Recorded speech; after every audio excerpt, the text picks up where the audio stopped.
Graças e paz, povo de Deus. Como é bom, como é maravilhoso poder estar novamente com vocês, compartilhando a palavra do Senhor. Estaremos compartilhando neste momento a palavra do Senhor na epístola ou carta aos Hebreus. E ver o que Deus tem para nos falar através dessa carta. E o que Deus tem a transmitir aos nossos corações. Falemos com o Senhor nessa hora. Soberano Deus, Pai amado e querido, Pai de nosso Senhor e Salvador Jesus Cristo, Deus em cuja presença estamos, suplicamos ao Senhor que o Senhor, meu Deus, nos conceda conhecimento, iluminação, Senhor, do Senhor, pelas Escrituras, para que possamos, meu Deus, compartilharmos o alimento vivo que é a Tua Palavra, e que possamos, meu Deus, por meio da Tua Palavra, glorificar o Teu santo nome, glorificar, Senhor, o Teu reino, glorificar, Senhor, a Ti, Cristo ressurreto, exaltado à destra do Pai, e juntamente conosco na habitação por Seu Santo Espírito. A paz do Senhor, meu irmão, minha irmã. Eu tenho estado algumas semanas sem publicar algum vídeo, mas graças a Deus que nos dá a oportunidade. Sei que está um pouco tarde, né? Mas é a hora que, graças a Deus, o Senhor me propiciou, e talvez você não possa estar participando agora, mas a hora que você visualizar esse vídeo, com certeza vai ser bênção para a tua vida, como é bênção para a minha, e tem sido bênção para a vida de todos aqueles que têm aprendido do Senhor na santa e gloriosa palavra do Senhor. Amém? A palavra do Senhor diz na carta aos Hebreus: havendo Deus antigamente falado muitas vezes, de muitas maneiras, aos pais pelos profetas, a nós falou-nos nesses últimos dias por seu Filho, a quem constituiu herdeiro de tudo, por quem fez também o mundo, o qual, sendo o resplendor da sua glória e expressa imagem da sua pessoa, e sustentando todas as coisas pela palavra do seu poder, havendo feito por si mesmo a purificação dos nossos pecados, assentou-se à direita da majestade nas alturas, feito mais excelente do que os anjos, quanto herdou mais excelente nome do que eles. Porque a qual dos anjos foi dito: Tu és meu filho, hoje te gerei. E outra vez: eu lhe serei por pai, e ele me será por filho. E quando outra vez, ao colocá-lo no mundo como primogênito, diz: e todos os anjos de Deus o adorem. E quanto aos anjos, diz: o que de seus anjos faz vento, e de seus ministros labareda de fogo. Mas do Filho diz: ó Deus, o teu Deus subsiste pelos séculos dos séculos. Cetro de justiça e cetro do teu reino. Cetro de equidade, cetro de justiça é cetro do seu reino. Amaste a justiça e aborreceste a injustiça. Por isso, Deus, o teu Deus, te ungiu com óleo de alegria, mais que a teus companheiros. E tu, Senhor, no princípio fundaste a terra, e os céus são obras das tuas mãos. Eles perecerão, mas tu permanecerás, e todos eles, como roupa, envelhecerão, e como um manto os enrolarás, e como uma veste cederão, mas tu és o mesmo, e os teus anos não acabarão. E a qual dos anjos disse: jamais, assenta à minha direita, até que eu ponha os teus inimigos prostrado aos teus pés. Não são, porventura, todos eles espíritos ministradores enviados para servir a favor daqueles que hão de herdar a salvação? Meu amado, minha amada, a carta aos Hebreus, ou Epístola aos Hebreus, ela é de autoria anônima. E Deus assim quis que assim fosse. Por quê? A vontade de Deus nem sempre nos é revelada, porque Deus tem seus desígnios, o Eterno tem o seu propósito. Mas uma coisa o Senhor nos deixa entender. Essa carta, segundo alguns estudiosos, pesquisando no Dicionário Popular do Antigo Testamento, da editora Mundo Cristão, de William MacDonald, eu pude perceber e ali analisar cuidadosamente na citação do autor que essa carta ela provavelmente foi escrita por volta de 63 a 65 depois de Cristo a uma pequena comunidade de judeus de nascimento que estavam na Itália.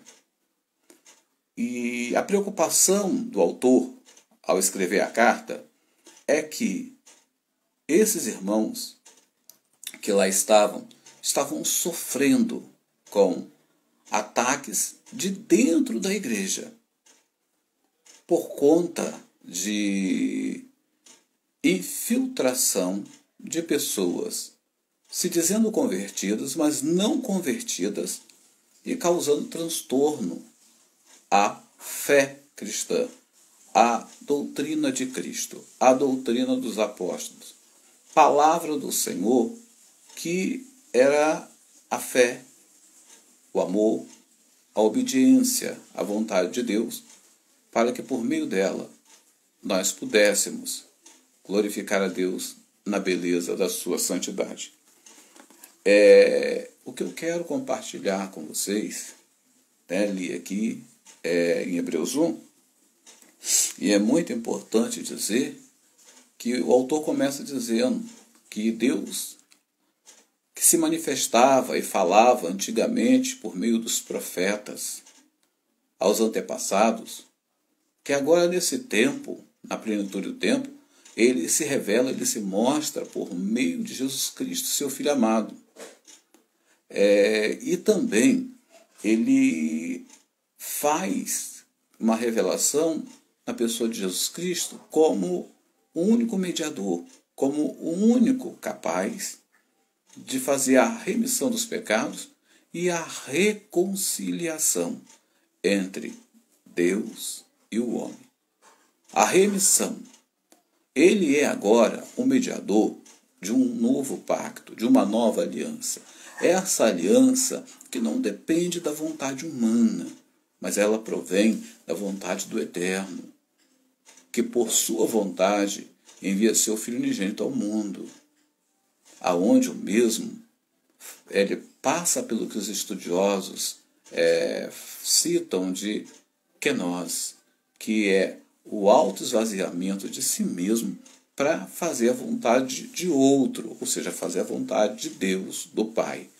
E também pelo outro processo chamado união hipostática do verbo, ou hipostátesis, que quer dizer a junção, a fusão de duas naturezas, uma divina e outra humana, e essa fusão ela é tão uniforme que não dá para distinguir onde uma começa e onde outra termina. Mas o que a gente pode perceber aqui na carta aos Hebreus, a preocupação do autor, e dando seguimento a esse pensamento da união hipostática, é que Jesus, plenamente homem, plenamente Deus, ele está em condição superior aos anjos.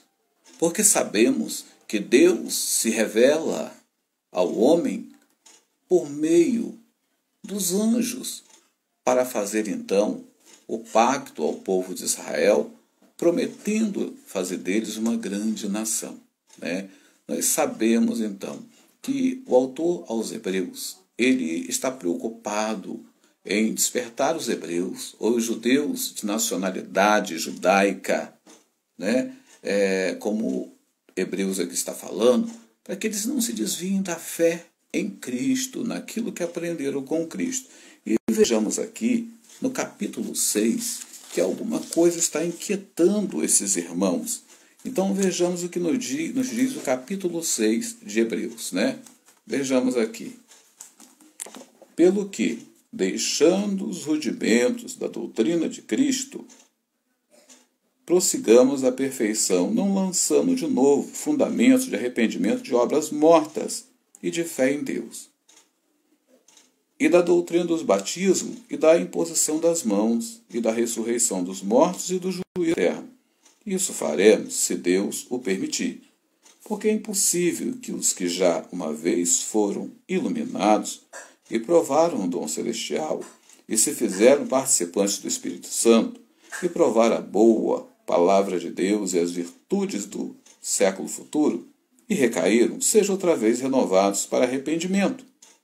Pois assim, quanto a eles, de novo crucificam o Filho de Deus e o expõem à vergonha ou escárnio. E diz aqui, porque a terra que recebe chuva muitas vezes, que cai sobre ela, produz a semente proveitosa para aquele que a cultiva. Mas a terra que produz erva daninha, essa recebe maldição e o seu fim é ser queimado. Eu fiz uma adaptação final aqui, numa linguagem mais atual, para melhor compreensão nossa. Amados, Hebreus 6 tem sido motivo de muita inquietação para alguns irmãos, na questão, principalmente aqui do verso 4 ao verso 6, que diz que é impossível que os que uma vez foram iluminados e provaram o dom celestial, se fizeram participantes do Espírito Santo e provaram a palavra de Deus e a esperança do reino de Deus que está por vir na eternidade e novamente voltar ao caminho do pecado, que esses sejam iluminados para o arrependimento, porque esses, de novo, retornam à condição primeira de ter que se submeter a rituais de purificação na água para poder, assim, fazer uma nova profissão de fé e, juntamente com a sua profissão de fé, automaticamente, Cristo tem que ser crucificado outra vez em favor deste, assim tal como os sacrifícios eram feitos no antigo pacto, onde animais eram continuamente levados ao tabernáculo, ao santuário, para ali, por meio dos sacerdotes, dos homens, que tinham o seu príncipe, o sumo sacerdote, oferecer o sacrifício, sendo mediador, né, entre o povo e Deus, e tendo o sumo sacerdote, ou o príncipe dos sacerdotes, tendo que por si mesmo, uma vez por ano, oferecer sacrifício por seus pecados, pois este também era um homem e estava sujeito ao pecado de todo o povo.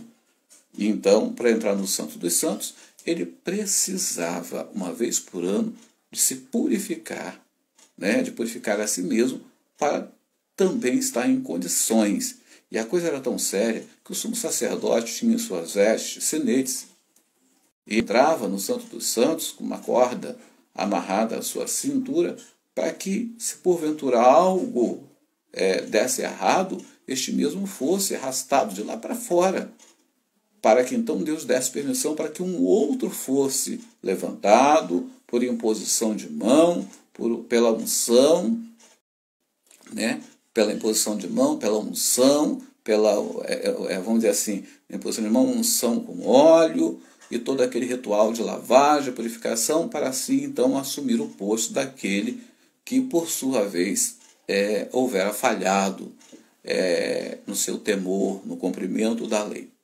O que Hebreus 6, do verso 1 ao verso 7 e 8, está querendo nos dizer? Olha, entendamos. Eu disse que a carta aos Hebreus, ela começa dizendo que, tendo Deus falado no começo, no passado, aos nossos pais, ou seja, ao povo de Israel, aos primeiros da fé, né, por meio dos anjos, né, tendo falado para Abraão, e aí a gente não está falando nem de Adão, porque o caso de Adão é um caso à parte. O caso de Adão é onde começa a história da redenção, porque Adão, quem fala com Adão é o próprio Deus, né? Mas caído a humanidade em pecado, lançado para fora do jardim, agora começa então o trabalho de Deus por meio de Gênesis 3, 15, 16, aonde ele começa a restabelecer uma conexão, uma reconciliação. Deus começa a buscar, propondo ao homem um retorno, uma volta para casa. E isso se dá por meio da aliança noêmica, a aliança abraâmica e outras alianças que eu não vou citar agora, porque o objetivo é falarmos dessa questão da queda e da impossibilidade do arrependimento para a vida eterna. Meus irmãos, não inquieteis as vossas almas, não inquieteis os vossos corações acerca disso.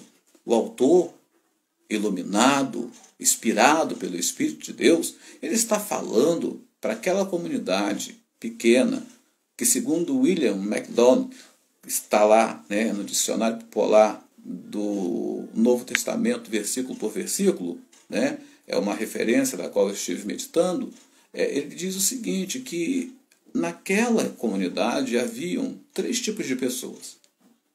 Os verdadeiramente convertidos, aqueles que se disseram convertidos e passaram pelos rituais de batismo, pela profissão de fé, pelo batismo, pelo recebimento de cargos e posições dentro da igreja, mas que não houve uma conversão verdadeira em seus corações. O Espírito Santo que trabalhava por fora não entra para trabalhar por dentro deles. Os primeiros, verdadeiramente arrependidos, convertidos, voltados para Jesus Cristo, esses sim. Esses estão firmados, esses estão salvos, estão lavados e remidos no sangue de Cristo. Glória a Deus, louvado seja o nome do Senhor. Mas esse segundo grupo de pessoas, eles, embora estejam dentro da igreja, eles continuam, embora estejam com uma aparência de cristãos, ocupando cargos de liderança, cargos de importância dentro daquela comunidade, daquela igreja local, eles tinham seus corações voltados para as velhas práticas, para as questões ritualísticas, para as questões míticas dos rituais do pacto antigo. Eles não estavam tendo fé suficiente que somente a palavra dada por Jesus Cristo e o sacrifício que Cristo fez na cruz de morrer e ressuscitar e subir ao Pai era suficiente para lhes garantir a salvação e a reconciliação com o Pai Todo-Poderoso, Criador dos céus e da terra, assim como o fez na pessoa de Jesus Cristo no Espírito Santo, em sua obra redentora. Então, o que acontece? Esse segundo grupo é um grupo danoso à igreja. É um grupo que ele enfraquece e adoece a igreja com velhas maneiras, com práticas antigas, com visões que estão no mundo e que querem trazer o mundo para dentro das suas comunidades religiosas, da sua comunidade da igreja local, e isso fazendo com que a igreja fique adoecida, que a igreja fique aniquilada. Podemos também dizer que seria o espírito de Jezabel atuando dentro da igreja, fazendo com que essa mesma ela não desenvolva, ela não cresça, ela fique uma igreja esmirrada, uma igreja impotente de realizar e desenvolver o seu potencial pela obra do Espírito Santo. E havia um outro grupo, o grupo dos que rejeitaram realmente a palavra de Deus e não quiseram compromisso algum com a palavra, né? E esse grupo que não queriam compromisso algum com a palavra, evidentemente que a esses as escrituras não lhes dizem respeito, pois os tais escolheram o seu destino, que é a condenação eterna.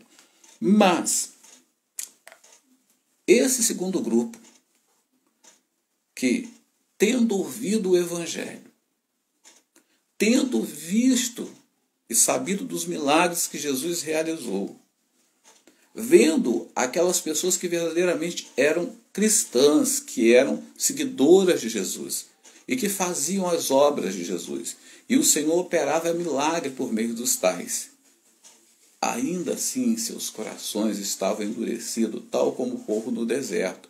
E eles não se deixavam, não se permitiam serem transformados pelo poder do Espírito Santo para verdadeiramente serem salvos. A palavra aqui não fala de perda de salvação. A palavra fala de pessoas que não alcançaram a salvação. A salvação estava ao alcance das mesmas, mas elas, por ingratidão, por incredulidade, por fazerem da lei algo divino, porque a lei ela não é divina, a lei é humana, a lei é dada ao homem dentro de preceitos humanos. Se observarmos as leis, se observarmos os mandamentos, veremos que Deus olha para a conduta errada do ser humano e ele começa dando parâmetros de conduta moral correta, para que a nação de Israel seja uma nação que seja exemplo para as demais nações que não conhecem o Deus único, o Deus criador dos céus e da terra, o Deus cujo Salmo 24 diz que dele é a terra e toda a sua plenitude. Aleluia, louvado seja o seu nome.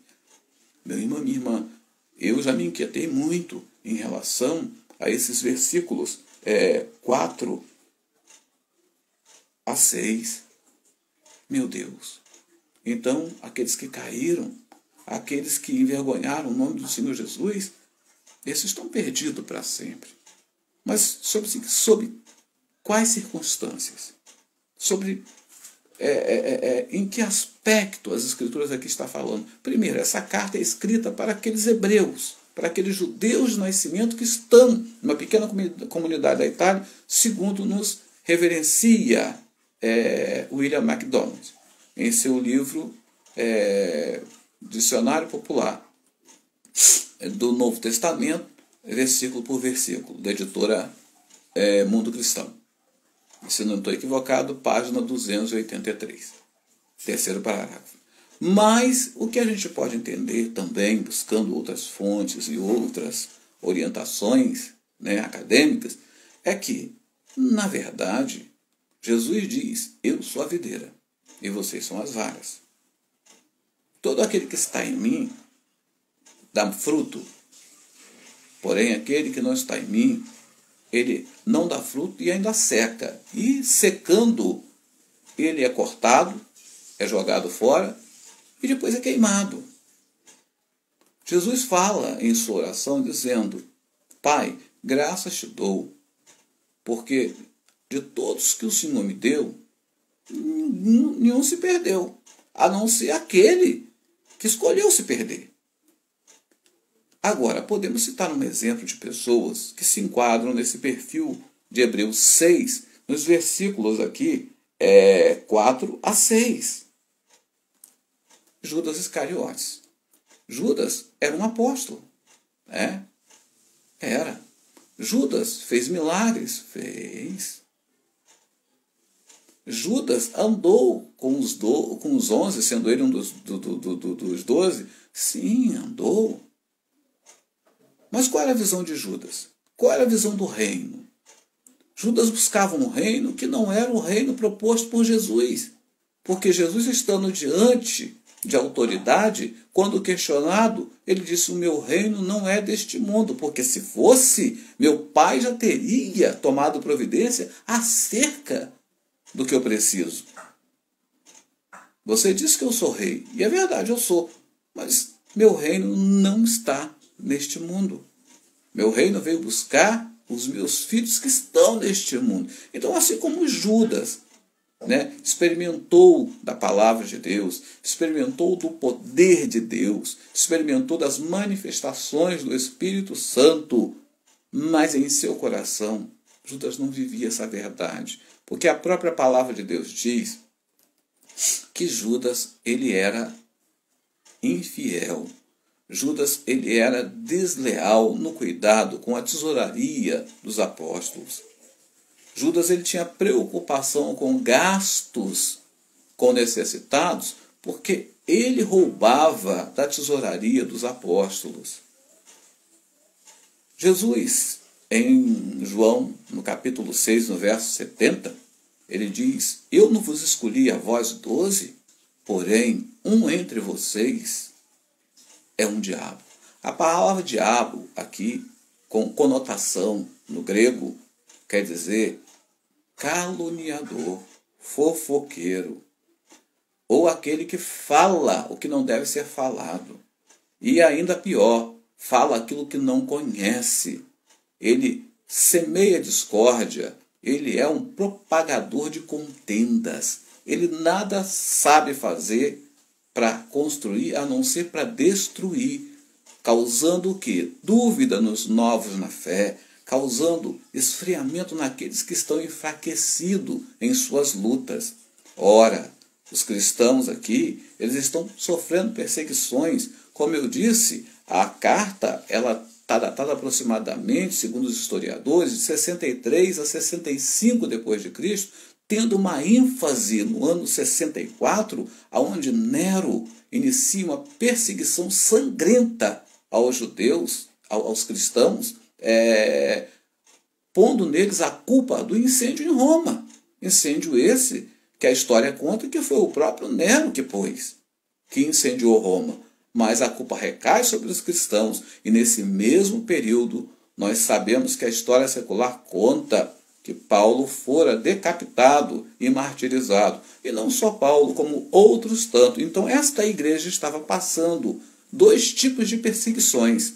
A perseguição, né, do Império Romano e a perseguição do religiosismo judaico, né, da questão do judaísmo enraizado nas leis que eles mesmos divinizaram essas leis, né, tornando da lei, eles fizeram da lei o seu próprio Deus. Ou seja, o Deus que deu a lei, ele perdeu a centralidade para a lei, que era regras de conduta moral e de conduta social, para que a fé não se visse abalada por meio da imoralidade social, imoralidade, vamos dizer assim, tanto a imoralidade religiosa quanto a imoralidade social. Então Deus deu as leis, né, com base em leis dos homens. Deus nos deu as leis trazidas do céu. As leis dadas lá no Horebe ou no Sinai, ela tem suas similaridades em leis já existentes na terra. Se verificarem Código de Hammurabi, Código de Nuzi, vocês verão, né? Lei de italiano, lei de, esqueci agora, o Código de Hammurabi, e eu esqueci o outro nome agora, me perdoe, mas quando eu lembrar, em um próximo vídeo, eu vou estar falando para vocês. Mas a verdade é que as leis, elas têm um princípio, elas têm um objetivo de conduzir esse povo dentro da moralidade, de uma conduta onde a vida de santidade, ela é regrada por limites, ela é regrada por parâmetro para que esse povo não se perca. Porque não havendo leis, não há regra. Não havendo regra, cada um vive do seu jeito, segundo o seu próprio pensamento. E vivendo segundo o seu próprio pensamento, nós sabemos que o homem não caminha bem. O homem precisa de direcionamento. E essa igreja aqui também, ela precisava de direcionamento. Por isso o autor, aos Hebreus, ele escreve falando com essa ênfase de que Deus no passado falava por meio dos anjos, dos profetas, por Moisés, por Josué. E agora Deus está falando pelo seu próprio Filho, pelo seu unigênito, revelado na pessoa humana de Jesus Cristo, e que é superior aos profetas, à lei, ao sacerdócio. Se pararmos para pensar, nós veremos aqui que no capítulo 5 fala sobre a questão de que Cristo é maior do que os anjos e os sacerdócios, né? E no capítulo 7 fala também que Jesus é o sumo sacerdote de uma ordem bem superior. Nós sabemos que o sacerdócio ele tem seu início lá com os levíticos, né? com a tribo de Levi, né? E porque a tribo de Levi se nega a prestar culto ao bezerro enquanto Moisés estava recebendo as leis do Senhor. E quando Moisés desce e vê, o povo está ali inclinado, prostrando, adorando ao diabo por meio daquele bezerro de ouro, que era um símbolo de uma divindade egípcia, que eles estavam ali adorando e cultuando. Eles saíram do Egito, mas o Egito não havia saído do coração deles. Então, os levitas foram a tribo que não se contaminaram com essa adoração. E por isso Deus os privilegiou, fazendo deles guardiões legais da lei e também guardiões e zeladores do tabernáculo e das coisas santas, e também do ofício sacerdotal e de todo cuidado com o templo e os rituais do templo.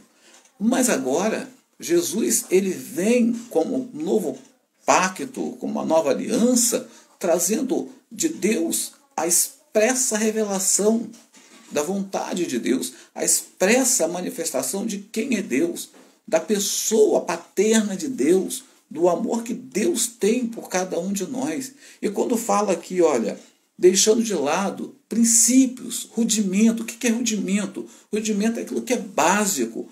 Ninguém que, estando numa fase de faculdade, de doutorado, de pós-doutorado, vai querer voltar para a alfabetização, porque tudo isso ele já passou, isso perde a sua validade, perde a sua utilidade. Como que um doutor vai voltar para uma classe de alfabetizando? O que ele vai fazer lá? Que proveito ele vai ter? É a mesma coisa. Hebreus 6:1 está dizendo o seguinte, que é o crente que realmente creu na palavra de Deus conforme está escrito, né? E todo aquele que crer e for batizado, mas é ser batizado não como um ritual de purificação, não como um ritual de lavagem, como faziam os judeus ritualísticos do Antigo Testamento, mas sim como uma demonstração de que por meio deste ato de lavagem externa, ele já lavou pelo sangue de Cristo a sua consciência, que o velho homem entra no batismo, né? Como uma velha criatura disposta a morrer ali naquelas águas e sair dali uma nova criatura para viver segundo Romanos 8, verso 1, que diz: pois agora nenhuma condenação há para os que estão em Cristo Jesus, para os que não andam segundo a sua natureza humana pecadora, mas segundo o Espírito. Porque a lei dessa natureza pecadora conduz à morte, mas a lei do Espírito vivifica a consciência deste pecador a ponto da graça ser maior do que a sua culpa, e ele vive pela fé, ele vive pela palavra, ele vive pelo juramento que Deus fez por si mesmo, não tendo outro maior por quem jurasse. O Senhor jura por si mesmo, e Jesus Cristo é o expresso cumprimento deste juramento, de que o amor de Deus é tão grande que em Cristo somos salvos, em Cristo somos lavados e remidos, em Cristo nós somos resgatados do pecado e de todo tipo de condenação. Meu irmão, minha irmã, em nome de Jesus, pelo amor de Deus, pare de ficar dando ouvido a palavras sopradas pelo diabo no teu ouvido. Tem muita gente batizadas, ocupando cargos dentro de igreja, mas que se encontram na mesma situação deste povo aqui, dessa pequena comunidade que o autor aos Hebreus está escrevendo. Lá tem gente, como você e como eu, que realmente Jesus Cristo lavou, geralmente Jesus Cristo purificou por seu sangue derramado na cruz do Calvário, que o Espírito Santo, ele habita em nós, ele vivifica o nosso coração, ele acende em nosso coração a chama daquela palavra que está lá em Levítico 6,13, que a chama do Espírito, que o fogo arde sobre o altar dos nossos corações, ele não apaga porque o Espírito Santo mantém aquecido, mantém aceso. As brasas vivas de Deus, elas não nos deixam esfriar a ponto de nos tornarmos inúteis como cinzas, como carvão que não pode ser mais aceso porque se esfriou. E então o Senhor ele faz a sua obra maravilhosa. Então nós tem também essas pessoas, assim como tinha naquela igreja, assim como a preocupação do autor aqui é isso. O autor está combatendo aqui pessoas que querem voltar a antigas práticas. É como Pedro fala na sua carta, que todo aquele que recebe Jesus e volta atrás, ele é como o cão que após vomitar come o que vomitou, e a porca, após ser lavada, volta para o chiqueiro, porque não se identifica com um novo ambiente, e sim com o ambiente antigo. Olha, o antigo pacto, o pacto dos simbolismos, dos simbolismos do simbolismo do templo antigo, dos rituais, do derramamento de sangue, de imposição de mãos sobre os animais como transferência de culpa, aonde a pessoa transferia a sua culpa, botando a mão sobre a cabeça do animal, e ali o sacerdote ele executava aquele animal, ele sacrificava aquele animal como pagamento, como resgate da culpa daquele a qual oferecia, e isso era vazio, isso era sem verdade, não havia justiça nisso. Primeiro porque os sacrifícios eram feitos com animais irracionais, que não tinham consciência do que estavam fazendo, falando de maneira rudimentar, de maneira um pouco, vamos dizer assim, bruta. Você põe a mão sobre um animal e o oferece em sacrifício a Deus, demonstrando o seu arrependimento. Mas quem está morrendo é o animal. Quantos animais você vai oferecer em sacrifício a Deus? Quantos bois, quantos cordeiros, quantos carneiros, quantos bodes teremos que enviar para o deserto, pondo nele a culpa para que ele vá a ermo e morra no deserto, das condições que lhe forem impostas pela natureza e pelo tempo, porque ele é o bode que vai ser o bode expiatório dos meus pecados. E é isso que Hebreus está falando, que essas imposições, esses batismos, que não é o batismo de profissão de fé, mas um batismo de rituais, de purificação com água, de imposição de mão, não de imposição de mão para se consagrar uma pessoa a Deus, porque ela é chamada de Deus, porque ela é reconhecida na comunidade por seu amor, por seu testemunho de fé, porque todos veem que o Espírito Santo opera maravilhas de Deus através dela. Mas não, eram por questões de mera formalidade religiosa. Eu errei, não tem problema não, eu vou pagar fiança. Não vou ser preso, eu vou pagar uma fiança. Meu irmão, minha irmã, olha só. Remendo novo em pano velho, Jesus disse que não dá certo. Vinho novo em odre velho, Jesus disse que rompe o odre. Então Jesus disse o seguinte: vamos tirar primeiro o que é velho, o que é antigo, para que se estabeleça o que é novo. Jesus não veio para anular a lei, mas Jesus cumpriu em si mesmo a lei para que por meio da sua graça nós vivamos a lei da graça pelo amor que Deus tem por nós, pela manifestação e habitação viva do seu Espírito em nós, fazendo com que a nossa consciência tenha um relacionamento íntimo a ponto de abrirmos as nossas bocas e ao mexer os nossos lábios, nós possamos chamar o Senhor de Pai, de agradecê-lo como provedor do alimento, da saúde, da salvação, do cuidado, porque a palavra do Senhor diz no Salmo 37, versículo 5, que se nós entregarmos a nossa vida na dependência do Senhor, Ele tudo faz. No Salmo 34, versículo 6 e versículo 7, diz lá que o anjo do Senhor, ele está aos cuidados, ao redor daqueles que temem ao Senhor e estão prontos ali para guardar e proteger aqueles que temem ao Senhor.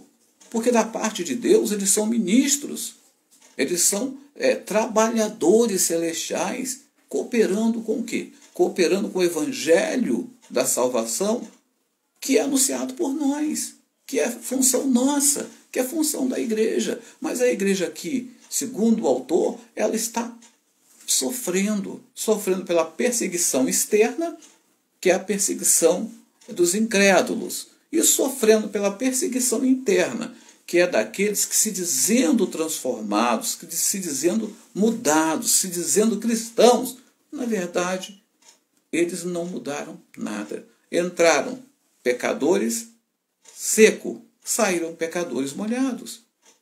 É aquele tipo de gente que está dentro da igreja, mas não está feliz. E aí o que ele começa a fazer? Ele começa a procurar brechas e oportunidades para estar trazendo o mundo para dentro da igreja. Ele não quer ir para o mundo não é um lugar bom para ele não se sente bem no mundo, ele tem vergonha de estar lá. Mas ele também não está feliz em estar na casa de Deus, como diz o Salmo 122, dizendo, alegrei-me, como disseram, vamos à casa do Senhor. Ele não está ali contemplativo no Salmo 127, onde diz que se o Senhor não edificar a casa, em vão, se o Senhor não guardar a cidade, em vão vigia sentinela. Se o Senhor não edificar a casa, em vão trabalha o chefe de família e toda a sua família. Ele não está ali contemplativo no Salmo 128, que diz que abençoado é o homem que teme a Deus em toda a sua família, porque o Senhor tem sobre ele a sua bênção. Ele não está ali contemplativo no Salmo 133, que diz, ó, quão bom e quão suave é que os irmãos vivam em união. Mas essa união não é uma união distante, é uma união de fé, é uma união de cooperativismo, é uma união de ajuda mútua. E essa ajuda, ela é uma ajuda que se dá no âmbito, na esfera da fé, na esfera do crer. E a gente, infelizmente, a gente tem vivido uma realidade que não é diferente daquela época que o escritor está escrevendo aos hebreus, aos judeus verdadeiramente nascidos judeus. Nós estamos vivendo num período em que as coisas estão mais ou menos desse jeito, que estão caminhando nessa proporção, uma proporção em que pessoas não convertidas dentro da igreja, batizadas de qualquer maneira, elas estão trazendo prejuízo para si e para a igreja de uma forma geral.